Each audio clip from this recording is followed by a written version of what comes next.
Hello everyone. We'll just wait for 2 minutes for others to join and then we'll start.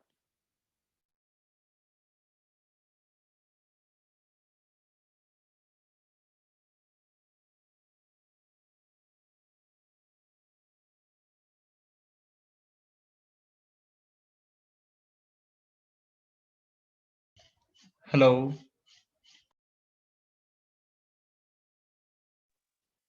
Hi Rahi. Give me 1 minute. Let me just check a few things. Okay.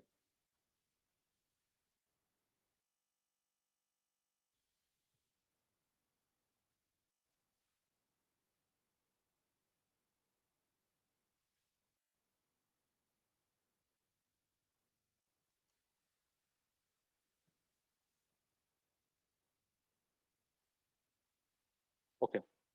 Then let's give it a start. We'll try to do some hands-on also today. So I was just preparing my data set. Give me 1 minute. I'll take one data and we'll put it into our folder.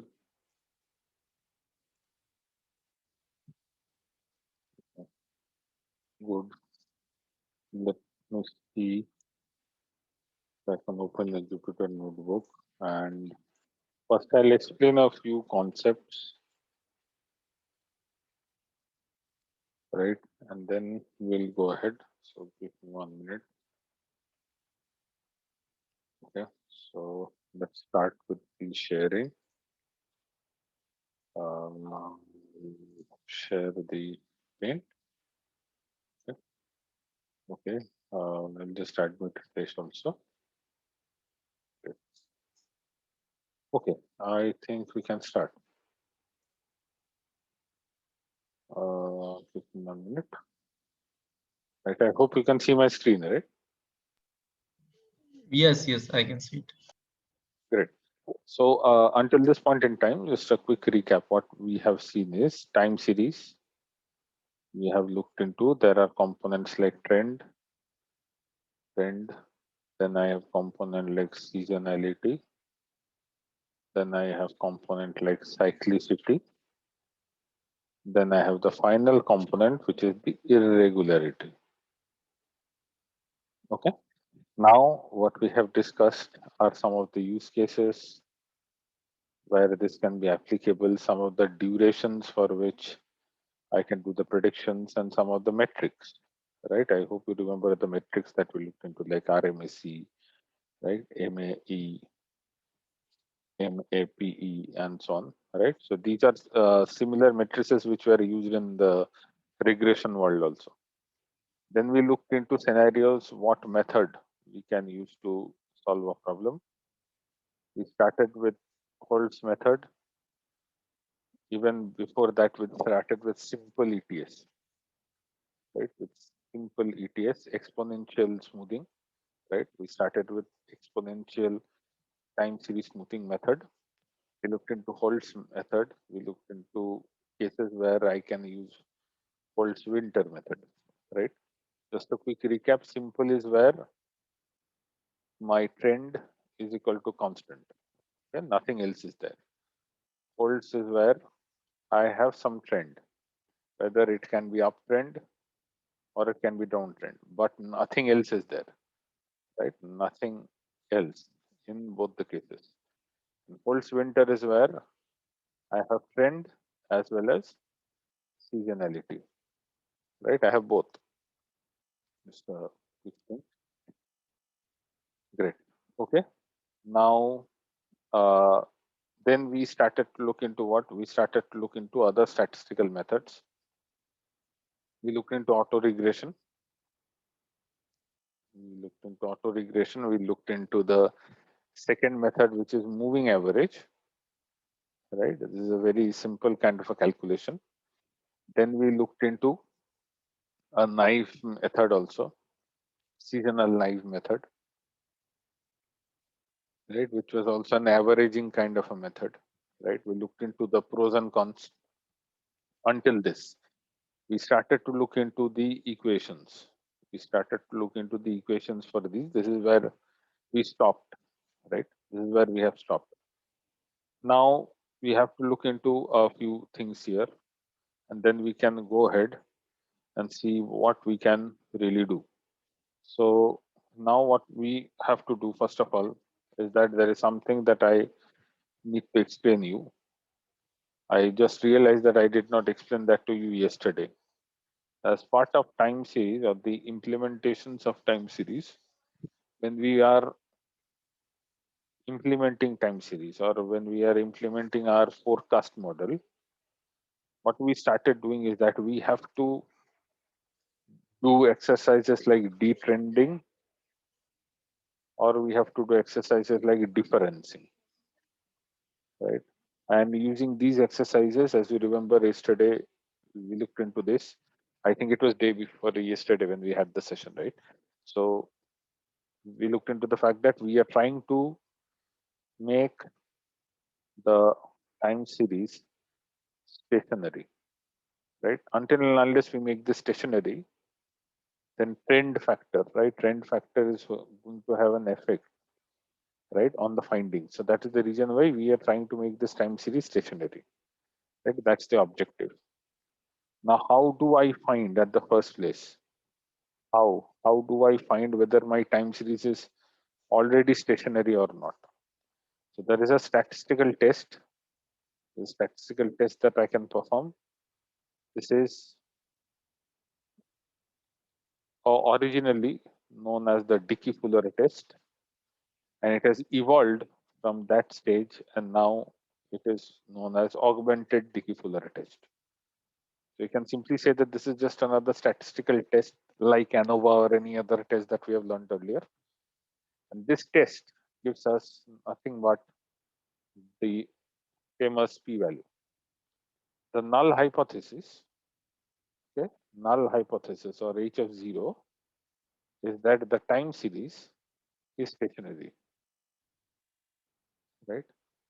And the alternate hypothesis is that the time series is not stationary, which means that I have to find or I have to make my time series so that I have to prepare or I have to make some changes in my time series using these methods, detrending or differencing. Differencing being the one that we have looked into as an example, right? We took the previous values and we took a delta of the next values. We found the difference, and using this difference, we were able to detrend the data. So using differencing, we were able to do detrending. And then we said that if I do this, then I can make my time series stationary. Now, what we are going to do essentially, this augmented Dickey-Fuller test thing, is that we'll make some changes to our time series. When we do the case study, we'll come to know. And we are going to find out if my p-value is less than or equal to 0.05 or not. If my p-value is less than or equal to 0.05, then I validate my null hypothesis. Else my alternate hypothesis is true, right? Or it should be the opposite actually. So this is how a test like augmented Dickey-Fuller test can be performed on my time series data, right? On my time series data. I'm going to specifically look for the p-value, right? I'm going to look for the p-value. Also, this is taking into consideration that my further modeling can use AR or MA. In both the cases, we have yesterday seen a variable called lag, right? This lag is how my average is going to move, especially in case of the moving average method, right?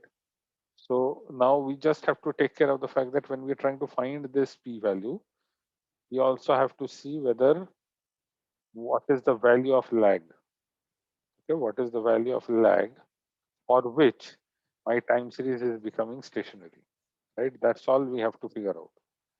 This value of lag, I'm going to define it quickly with a variable name. I'm going to give it a name D, right? There are two more names which I'm going to define, right? But that's a different thing. I'm going to come to it sooner now, right? So D is the value that I'm going to say. If D has any value, let's say D has a value. Okay, so I am going to do differencing, and D is going to define how much differencing I'm going to do. So if D value is, let's say, equal to 0, which means I have done no differencing. If D value is equal to 1, I have done one shift. I've shifted my data to one time. I'm going to explain what is shift and all these things. If D equal to 2, it means I have shifted my data to two places. I'm going to explain now what this means also. So if I'm at all doing any shifts, then it means I have to do some activities like differencing to make my data stationary, because my augmented Dickey-Fuller test was failing, right? Now the question is, how do I do this shifting kind of a thing? Let's take a quick example. We took one very hypothetical kind of an example yesterday. Let's put some numbers that will be easier. So let's say I have some data where X is my dates. Okay. So I have dates like 1st of March, 2nd of March, 3rd of March, 4th of March, 5th of March, until let's say 30th April. Okay. Some kind of data I have. I have some data. Let's say this data refers to some kind of sales of some item I, I, right? And now on the Y value, I have the sales. So Y is my dependent variable, which is sales. And the Y value is something like, let's say, item I, let's say, is as simple as an ice cream or something. So, and this is in the scale of, let's say, rupees. So in one day, I have sold 100 rupees. Then this day, I've sold 110 rupees. In this day, I've sold 95 rupees. On 4th of March, I have, this is March, okay? This M refers to March. On 4th of March, I've sold, let's say, 99 rupees. 5th of March, 101 rupees. Until 30th of April, when I reached a stage where I have sold 112 rupees on that day, right? Now, if let's say I perform augmented Dickey-Fuller test, right? I'm going to perform this test on this data. This is my original data. Original data is this. If I perform augmented Dickey-Fuller test on this data, let's say I get a p-value, okay, which is uh, 0.92, right? For example, if my p-value is 0.92, obviously my time series is not stationary, right? My time series is not stationary. Okay, this is my null hypothesis. I'm sorry, in the last slide I should have written null hypothesis is not stationary. I have to prove the alternate one. Alternate is one is what? Time series is stationary. So I have to make the time series stationary. How do I do it using the differencing? Let's do the first level of differencing. Okay, let's do the first level. The first level is going to be, I just have to minus all the values from the previous value. So what is the previous value of 100? Nothing, right? So if I minus nothing and 100, right, I get a value which is not available, right? Because I'm trying to subtract it from a value that does not exist. So hence the subtraction is not going to result into anything. Now I'm going to subtract 110 to 100. Then the difference is what? 10. I'm going to subtract 95 to 110. I get some value here. I'm going to subtract 99 and 95. I get a value over here. In this way, I'm going to have n number of values in the first level. This is where I'm doing the first level of what? The first level of differencing. Then again, I'm going to perform augmented Dickey-Fuller test. I'm going to find out what is the value of p-value. If my p-value this time comes out to be, let's say, 0.02, then this value is less than 0.05, which means my alternate hypothesis is proved. My time series is now a stationary time series. This is a good news. Now, what if I did this kind of a differencing and my p-value is not 0.02, it is 0.81. So at the first place, it was 0.92. Now it is 0.81, which means time series is still not stationary. What do? I do a second level detrending. Second level detrending is what? Nan minus the previous value, which is again nan. 10 minus the nan value, which is again nan. Y1 minus 10 is going to be this value. Okay, Y11, let's say. Y2 minus Y1, the next value, right? In this way, I'm going to get another set of values where there will be nans, which is okay. I'm going to tell you what to do with these nans. right? But there will be non-available values also, but we will get some real values also. So I'm going to remove. Okay, whenever I'm doing any AD Fuller test, I'm going to remove the nulls. I'm going to remove the nulls and pass the data to the Dickey-Fuller test. And then it is going to simply, I'm going to simply look at the p-value. If the p-value, unless and until my p-value is less than or equal to 0.05, I'm not going to stop. This kind of differencing is going to continue.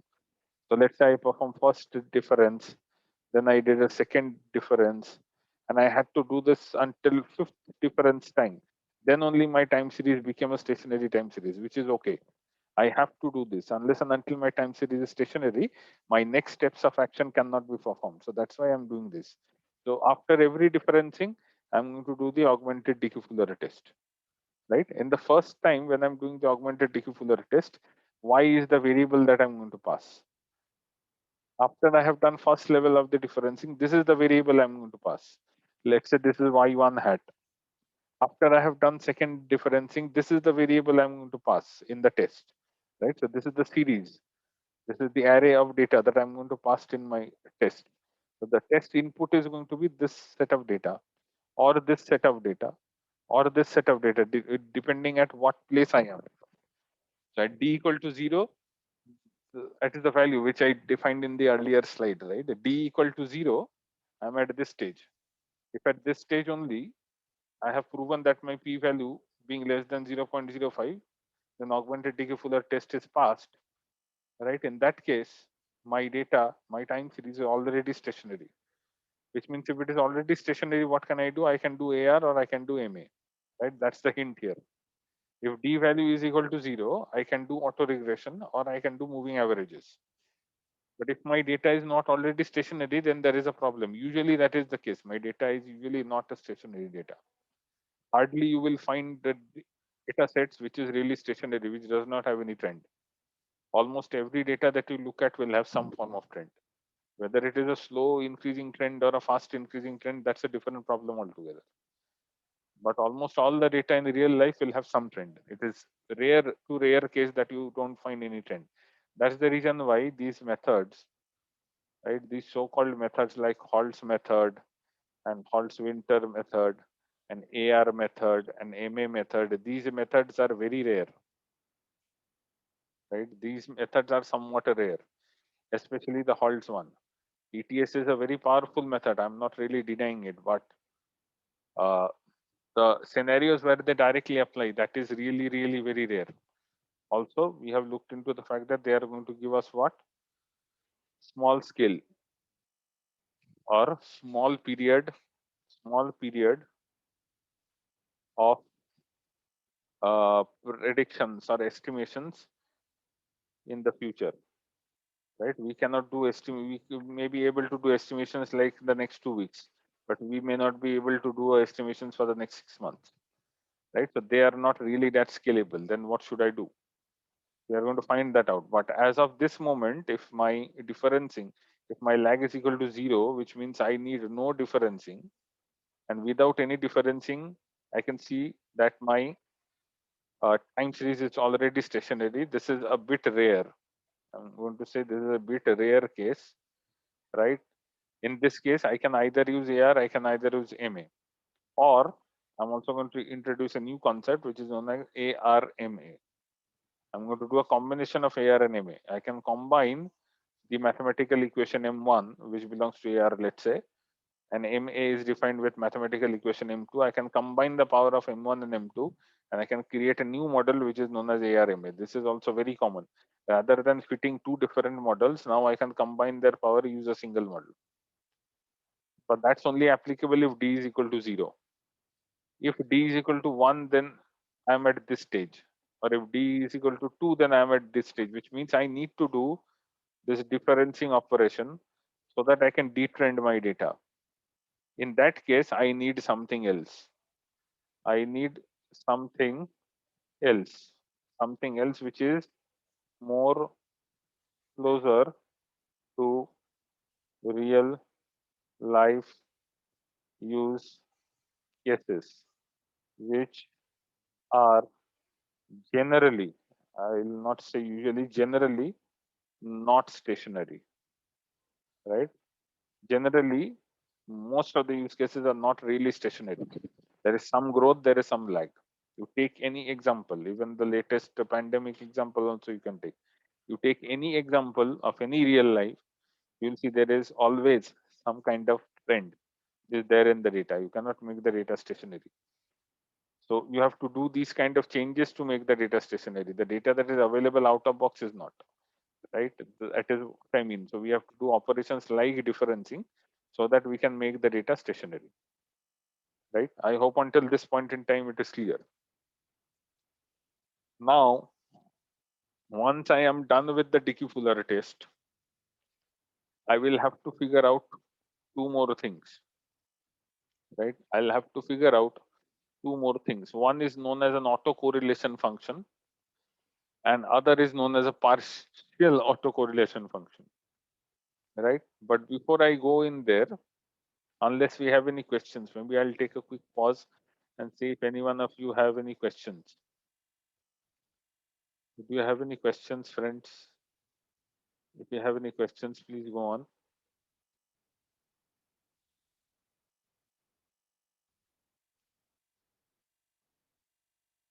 Let me see the chat window. No, great. Okay. Now, before I even go there, I briefly mentioned that I can combine the power of AR and MA. Because I'm saying this, I need to define it mathematically also. I need to define the math, or otherwise this is not really going to be stable. So what I'm going to do in this math is that I'm simply going to say y, the value that I'm trying to forecast, y at any given point in time t can be given as mu the summation of I equal to 1 to p, right? yi y t minus I, right? This was the formula that you already know, which was used for what? AR. And in AR, we also used to have an error term. So this is nothing but the autoregressive part, right? This is nothing but the autoregression formula. Why did I leave out the error? You will come to know now. Because now I'm going to add the moving average part over here. The moving average function was what? I equal to 1 to q. Q is what? My lags. I defined a hyperparameter here, which is theta of I. At any given point in time, theta of I multiplied by the error at that time, t minus I. So this part becomes my moving average now, right? Actually, this part becomes my moving average. And this is that error at any given point in time t, which I cannot get rid of. And obviously, I'll have a constant term. So I can also see that my auto regression part is going to be this part. And moving average part is going to be this part. This value is a constant value. Why do I need to take a constant value? Let's quickly revise again. I have variables which are confounding, right? I have variables which are confounding, right? Which are going to affect things without my knowledge. These are going to affect my scenario without my knowledge. That's the reason why I have to take some kind of a constant. It's just like the intercept, in case of the regression problems that we have seen, right? So when we join any company, for example, when we join any company, our salary does not start from zero. So if I'm going to plot my salary with numbers of years of experience, with x-axis having the salary, or let's say y-axis having the salary, and x-axis having the years of experience, obviously years of experience can start from 0, 1, 2, 3, and so on and so forth. But this scale 0 does not apply to salary. Salary does not start from 0 unless you are working in a company as an intern without getting paid. That's one case. If you are a salaried employee, it will start from, let's say, 3 lakhs or 4 lakhs per annum, right? So that is going to be the starting point. This becomes what? This becomes my intercept, right? This is going to become my intercept. There are some factors working in the background, economical factors, okay, social factors. That's if somebody joins my company, there must be some kind of a minimum wage. There will be some kind of law factors involved in there as well. So these are those confounding variables resulting in this constant. And obviously, when I'm going to do some math, it is going to result into some kind of errors also because of the environment where I'm doing it. My calculations will not be 100% correct, because every time I'm doing any calculation, they are basically floating point numbers at the first place. So there will be calculation errors, there will be algorithmic errors, there will be setup errors, there will be sampling errors, and a lot of things. That's why this error term will be there. Prima facie, what we are trying to do in auto regression, we are taking into consideration the current and the previous value. And in the moving average, we are using a concept of this Q and theta, which are basically the lags. If you remember what we discussed yesterday, briefly, I'll just touch over here. The 0, 1, 0, 2, 0, 3, 0, 4, and 0, 5. Let's say these are 5 days for which I have sales, which is 10 rupees, 11 rupees, 10 rupees, 9 rupees, and 12 rupees. If I'm going to predict 0.6, so what is going to happen in 0.6 using moving average method with a value of a lag? Okay, with a value of lag, I'm going to define this value of lag also using a variable now. And that variable here that I have mentioned is Q, right? So if I define this using Q, lag becomes my Q. And if I define Q is equal to 3, this is purely defined by me, by the data scientist, basis the domain knowledge. Okay, basis the domain knowledge, we decided this. If I've decided it is 3, then what is happening is, if I have to estimate for 0.6, I go 3 places back, 0.5, 0.4, 0.3. I take these 3 values, 10, 9, and 12. And I do this 10 plus 9 plus 12, which means 19, 29, 31. 31 divided by 3. So it comes like what? 10 point something approximately, right? 10 point something approximately becomes my estimated value for 6, right? This is what moving average does. When I'm going to do the same, let's say calculation, the same calculation when I'm going to do for the 7th, right? Then I'm going to take 4, 5, and 6, right? And I'm going to do a summation divided by the number of items. Number of items is nothing but Q, which is equal to 3 in this case, right? So this is how moving average will work. And that is defined by this variable. The lag is defined by this variable.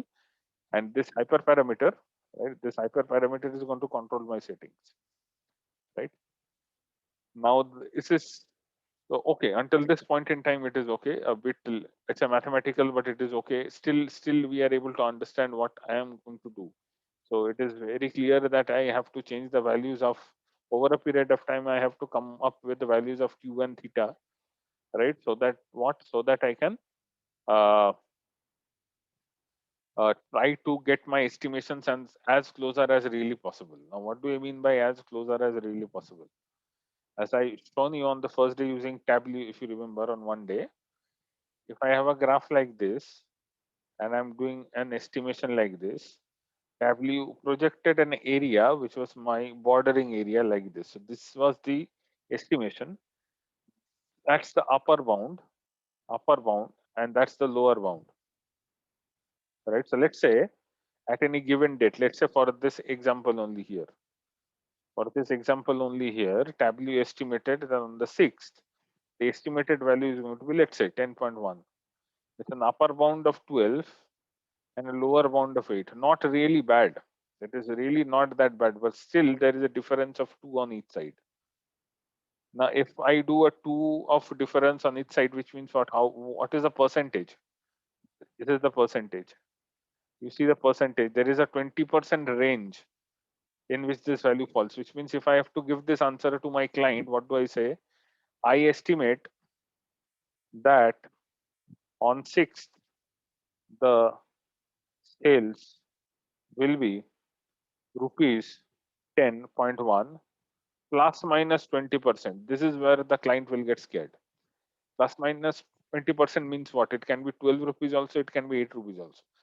Now, because this example is really very small, you might be wondering what difference that is going to make. But in businesses, right, this valuation will not be into rupees. This will be into thousands and lakhs of rupees, right? That's where the problem comes.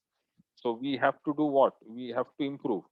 And to improve, what I have to do, I have to diminish the size of this range, right? I have to minimize this as far as I can.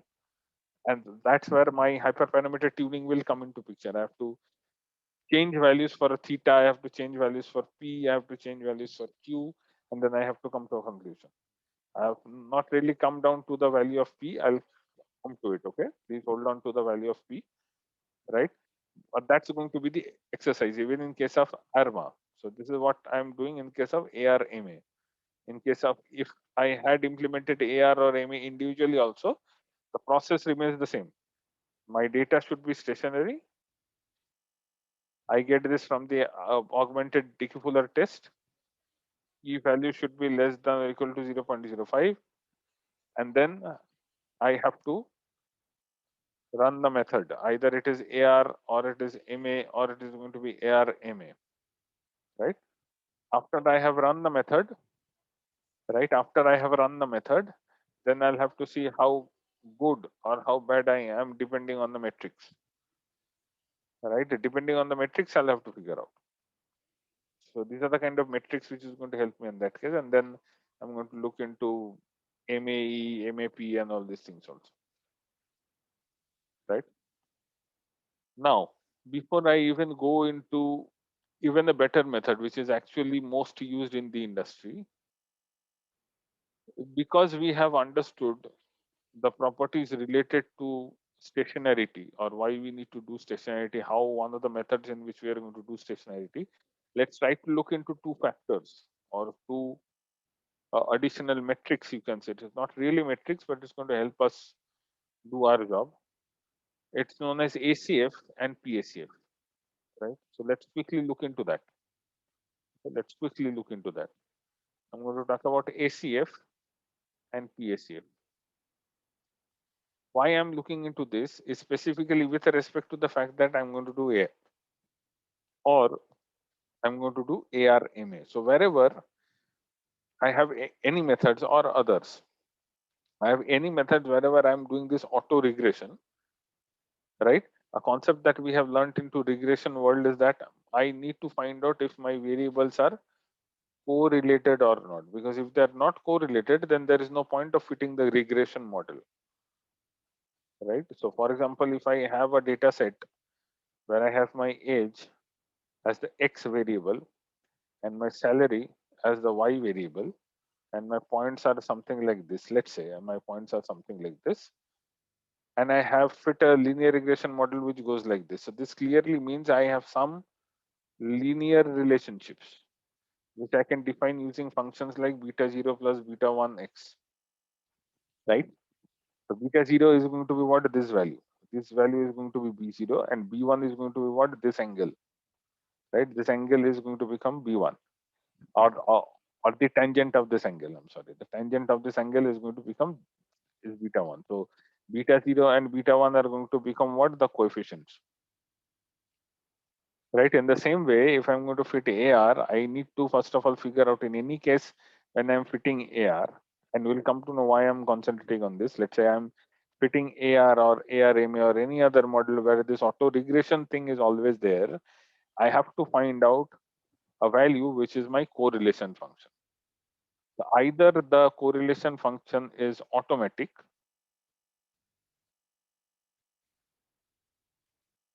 or it is known as the auto correlation function, or it can be partially, or it can be a partial autocorrelation function.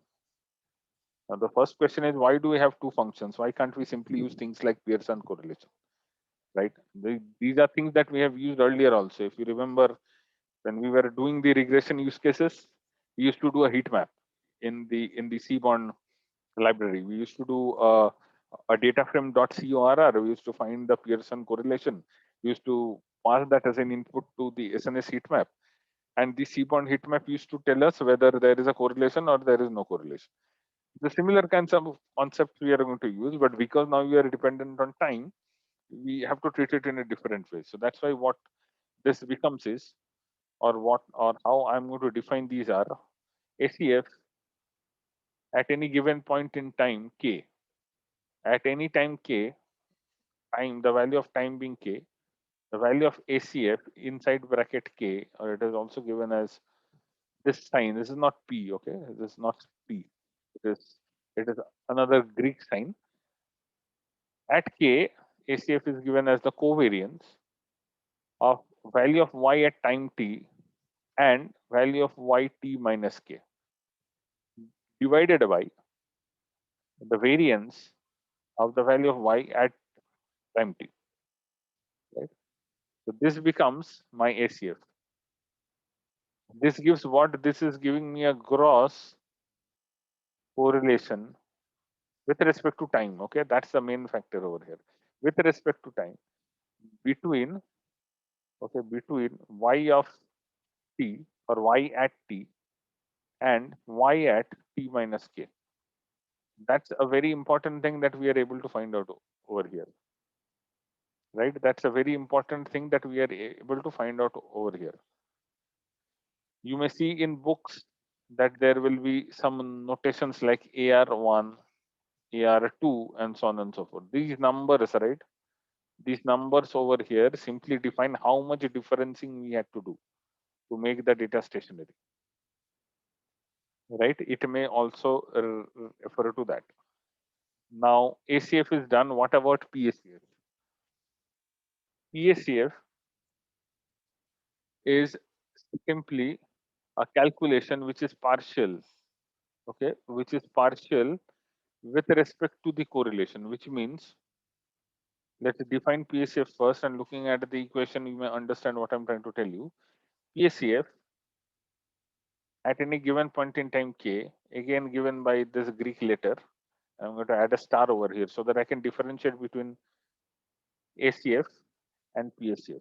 Okay, so PACF at k will be given as, let's try to find the correlation, simple correlation of y at value t, or the value of y at time t minus e of, okay, e is going to be some kind of a function which I'm going to define, right? E of y of t given the values that has happened in the past, which is y of t minus 1, y of t minus 2, until y of t minus k plus 1, right? This part is really very important, and if you can understand what is happening over here, this is a probabilistic function, or it is otherwise dependent on this e. This e is basically, right, this e is basically the minimum of mean squared predictor of the value of y at any given point in time t, given the previous values, given the previous values. So given the previous values, depending on the previous values, what is going to be the new value, right? What is going to be the new value? As you may remember, we have already discussed this earlier. We are going to give a weight. The weight is going to decrease. If the weight over here is alpha, the weight over here will be alpha minus 1. The next stage it will be alpha minus 2, and it is going to decrease. More weight will be given to what? Recent observations, as opposed to the next, as opposed to the next, as opposed to the next, and so on and so forth. As we go older in time, or as we go back in time, right? As we go back in time, we are going to give lesser weight. So we are going to find a correlation of this. And once we find a correlation of this, we should be able to find the value of this correlation, which is partial. Right? So we are simply trying to find a partial correlation. Right? We are going to calculate both when we do this live thing, right? When we are going to do the case study, we are going to find both of them, right? But I'm just going to show you how this looks like, right? How this looks like, I'm just going to clearly show you.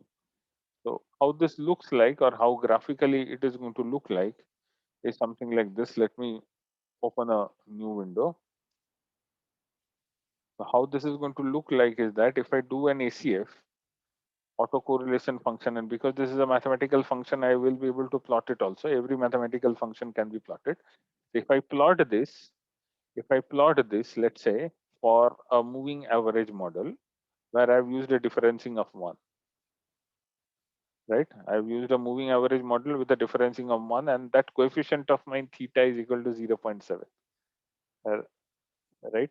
If I've done that, right, then ACF graph, okay, this is the ACF graph, okay, this is the ACF graph, which is going to look something like this. I'm going to have a value, right? I'm going to have a value at its starting point. It is going to be very high, right? And then I will have it under control.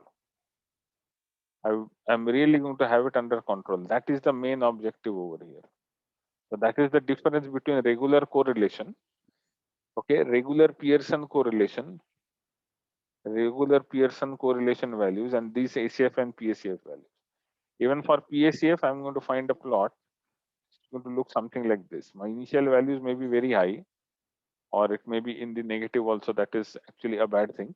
But ultimately, after I've done the differencing, right, the values are going to come up like this. So they are going to be constrained within one range, right? They will be constrained within one range,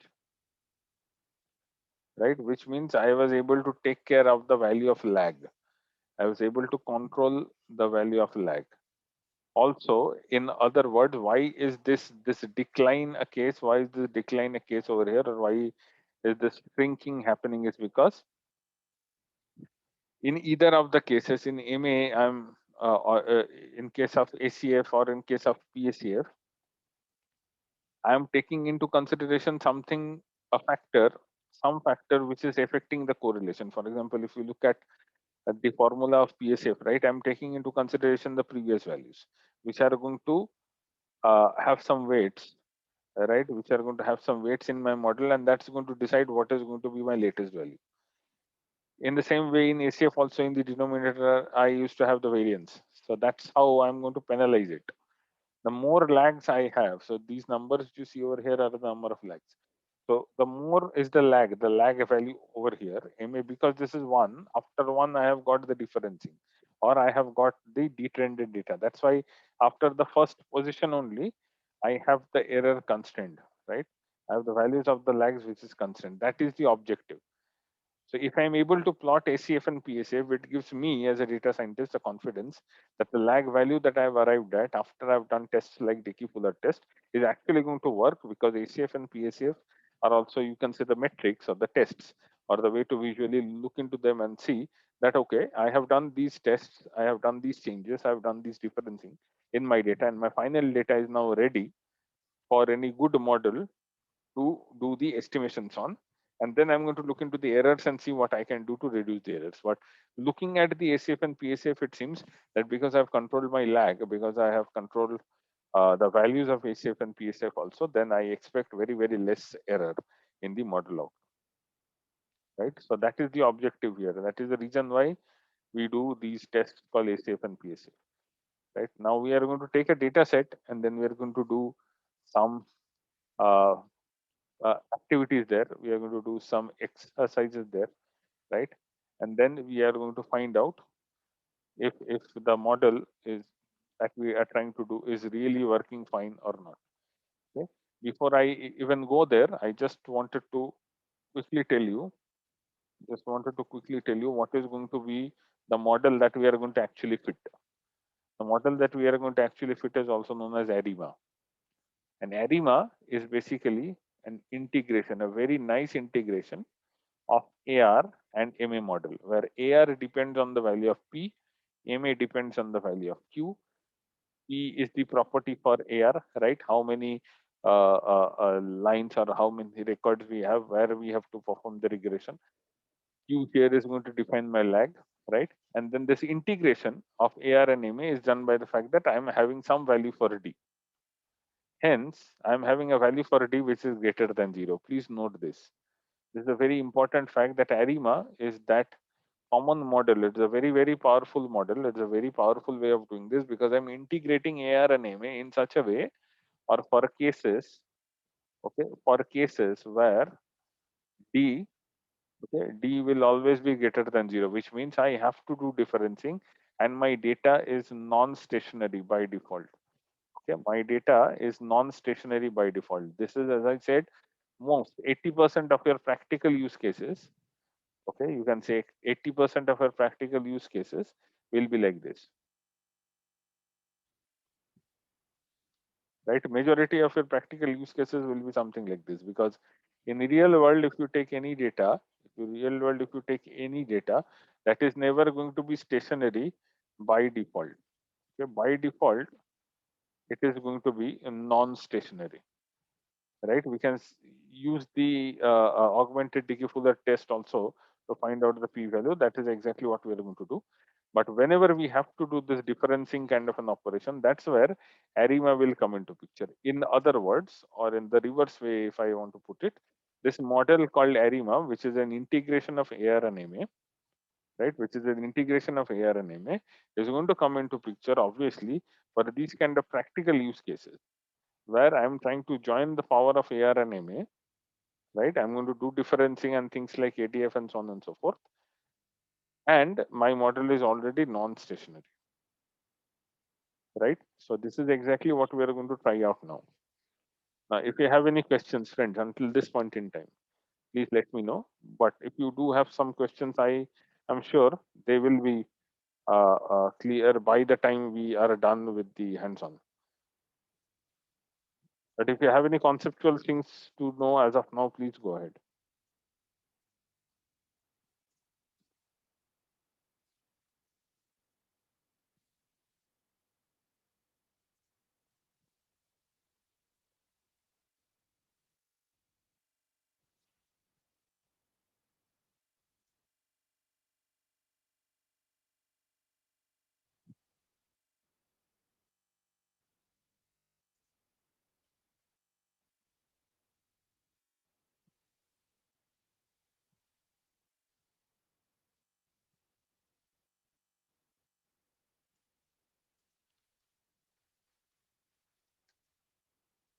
Let me see and share my screen again.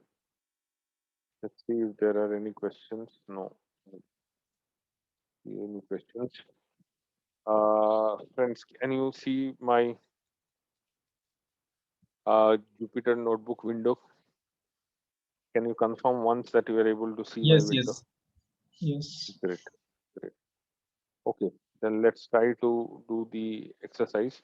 So what we are going to do is that first of all, I'm going to do an OS and I'm going to do a list dir. And here, as you can see, I have a data file, which is this data, right? Let's see what this data really contains. Okay, so I'm going to do what? Import pandas as PD. I'm going to create a data set, let's say df. So I'm going to be pd dot read csv. I'm going to give, sorry, this as the input. So let's look at the data. If I look at the data, this data actually belongs to a conversion rate scenario. I exactly do not really remember, unfortunately, what currency conversion rate this data belongs to, right? But I do remember that I downloaded it from a website where this data is basically a currency conversion rate. Let's try to find that out. I believe we will be able to find that out if I simply do a Google search with this file name, because yeah, this is from Bank of England. Bank of England, euro to US spot exchange rate. See, it is euro to US spot exchange rate. Okay, so this is the spot exchange rate data. You can clearly see over here also. Yes, I do remember that I had downloaded it from Quandle only. So this is spot exchange rate data of euro into US, right? So this is the kind of graph which we have. So we are going to take this data to look into what is going on over here. So let's see the head of the data. Head of the data says we have data uh, for 2017. What is the tail of the data? Let's have a look into it. The tail of the data says I have data from 1975, 2nd of January. Okay, obviously, 1st of January may be a holiday. But if you look at this carefully, there's something happening over here. So let me just increase the tail size. If you look at the tail size or if you look at the head size, there's something that I would like you to note. What is happening over here is 9876, and then there is a gap of 2 days. Then I have 3 to 1 31 30. Then again a gap of 2 days over here. Then again 27 26. So these are values where the market is open, which means it is Monday to Friday, right? Saturday Sunday we don't have this kind of exchange rate trading, right? So that is the reason why this data is on a daily granularity, right? It is on a daily granularity over weeks, right? So this is also a proper way to gather the data. It is not always the case that since I have told you that you have to be very specific with the missing data, that you need to have always day-to-day granularity of the data. This kind of data will also work. There is a trick. Okay, there is a trick by means of which we can make it work, right? So please don't worry right now. We are going to make it work, right? Ideally, it should not be the case, right? But we can make this work also, right? The first thing that we have to do, is we have to describe. And the moment we do a describe, we see the values relevant to y-axis or the value of the exchange rate, which is okay, right? I may not be able to see the value of the first column, which is the date column. But the problem here is, you see, the date by default is recognized as what object. This is something I have to change. If I don't change it, then I'm not doing the right thing here. This is the first thing that I need to take care of. So what I do, this column is called what, date, right? I'm going to convert it to date timestamp. So what I'm going to do, PD, right, to date time. There's a function. I'm going to say df date. Right now, if I do a df info, I can see that I have converted my first column, which is my date column, into a date time field. Right now, the second thing which I'm going to do, right, the second thing which I can do right now, I may possibly do it at a later stage also, which is okay. That is really not going to be a problem right now. So I may want to do it right now, or I may want to do it at a later stage also. Usually, when you pass these data sets to libraries like Python or R or SAS or Spaces, right, they need the data to be indexed based on the date. The date should not be just any other column. What I mean by that is, if you just do a head, you can see there is a separate index column here, right? There is a separate index column over here, right? This index is what? This index is that index which is given by pandas, 0, 1, 2, 3, 4, and so forth. I have to make this date column as the index of the data, right? I have to make this date column as the index of the data, and this value should be relative, say relative to the date, right? So that's the first thing which we need to do. This is going to help us do two things. This is going to help us do the models, and this is also going to help us do the statistical test, right? So that is the reason why we have to do. There is no other reason, right? Only for the visualization purpose, we are not going to do this. Visualization can happen even without it. And this is going to quickly show that to you also. So for example, I'm going to do a df plot, right? This is ideally giving an error. It should be giving an error because this date value is not properly set up. So in the visualization also, it seems it is going to be helpful. So let's do that first. So what we are going to do, df set index. The index will be set to the date column. I'm just going to say in place is equal to 2. Now if I do a plot, now it is going to work. Now it should not be an issue because I have set the index to the date. And now I can see the way the graph looks like from period of 1975 to 2015. There may be seasonality, I don't know, but clearly there is a cyclical pattern and there is somewhat trend. Somewhat. I cannot be 100% sure. I really cannot be 100% sure. But looking at the data, there seems to be some kind of a trend which is like this, right? Or maybe the trend is something like this. Maybe, right? A bit of uptrend. Bit of uptrend is there, but cyclicity patterns are there. You see, these are not seasonal patterns. Had it been the case, these were seasonal patterns, you would have got it within the intervals of each year like this. Within the intervals of each year, you would have got some spikes. I could see some spikes there. Maybe there is seasonality. So trend, maybe, right? Seasonality, maybe, and cyclicity, this is a definite case. What about the irregularity? It may be, right? Looking at this diagram, I cannot really say whether there is noise in the data or not, right? But that is why we are going to decompose it, right? I said that we are going to plot and we are going to decompose the time series. So that's the reason why we are going to decompose it, no issue. But the first thing which we do, as I have also told you earlier, the first thing we plot the data, right? This gives us some very, very good idea. And then what we are going to do, we are going to decompose it. How we are going to decompose it? From stats models dot tsa dot seasonal import seasonal underscore decompose. sklearn does not have any APIs as of date, unfortunately, to do direct or straightforward statistical time series analysis. So that's the reason why we are going back to our stats models library, which, if you remember, we have used when we did the linear regression. We used to find out things like AIC, BIC, p value, and all these things, right? R square, adjusted R square, and so on, right? So we have to use this library now to get the decomposition. How we are going to do that? Very, very simple. We import the library, and I'm just going to use the value. Oh, sorry, there is a typo, right? I'm just going to use the value. The value is what? The value is my df value. I'm going to use a value and I'm going to set a frequency. Now, this frequency is very tricky thing. This is something where your knowledge about the data is going to come handy. And that's the reason why I specifically told you that the data is on day granularity, but excluding what? Excluding weekends, which means the frequency is really not daily. I have to consider that bunch of 5 days, right? That bunch of 5 days. That's the reason why I'm going to set frequency equal to 5. Frequency I have to set equal to 5, and I have to pass this inside seasonal decompose function and get this output, let's say, into a variable called decompose, right?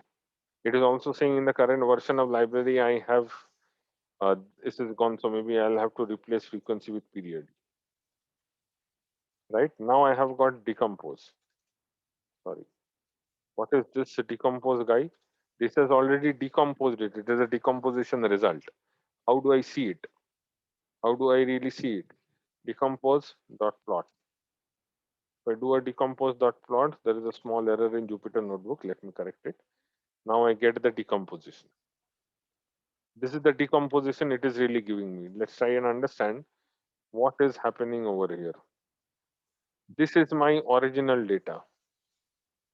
Okay, this is the data which is provided to me, or this is the data which I imported, the CSV file.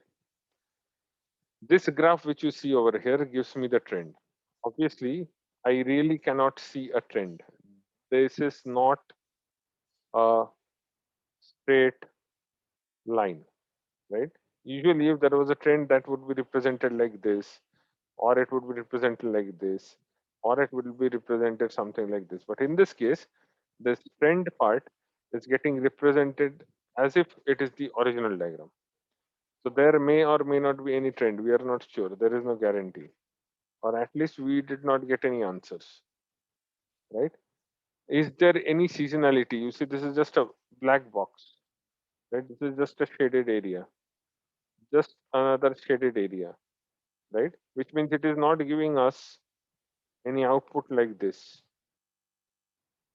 right? Had it been this output was looking like this, then I could have said very clearly or very confidently that yes, there is a possibility of seasonality, but it seems there is no or minimal seasonality. The fourth graph over here, these are the errors or the irregularities or the noise, right? This is the noise. And I could clearly see there is some noise. From time to time it is increasing, from time to time it is decreasing. The value, the idle value, this line over here, right? Very bad drawing. This line over here is basically the zero line, right? But there are cases where it is going up and down of the zero line, which means there is definitely some noise in the data, right? There is definitely some noise in the data.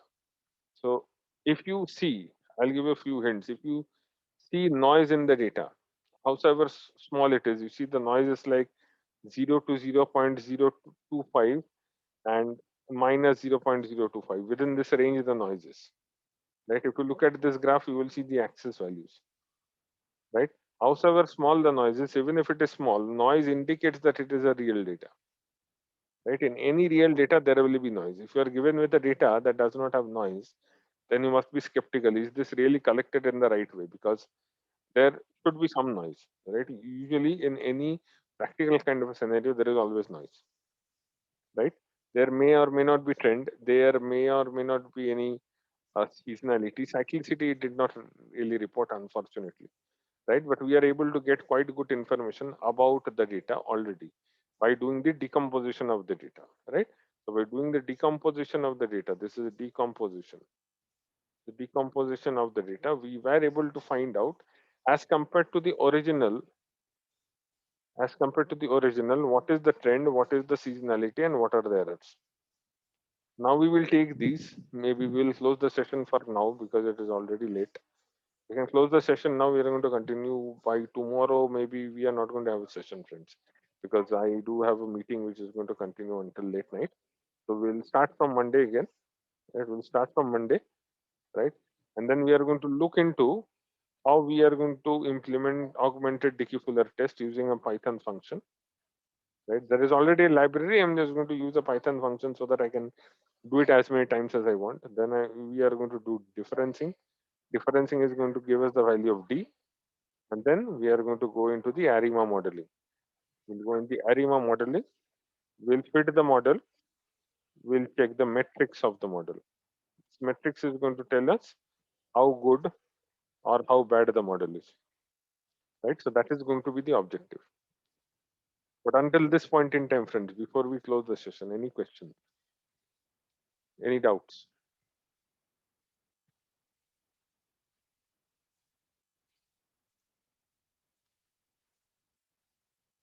Anyone has any questions? Rohi, Hitesh? No doubts as of now. Great. Okay, friends, have a good weekend. Right? If we'll continue next week from Monday. Thank you. Okay. Thank Thank you. you. See you.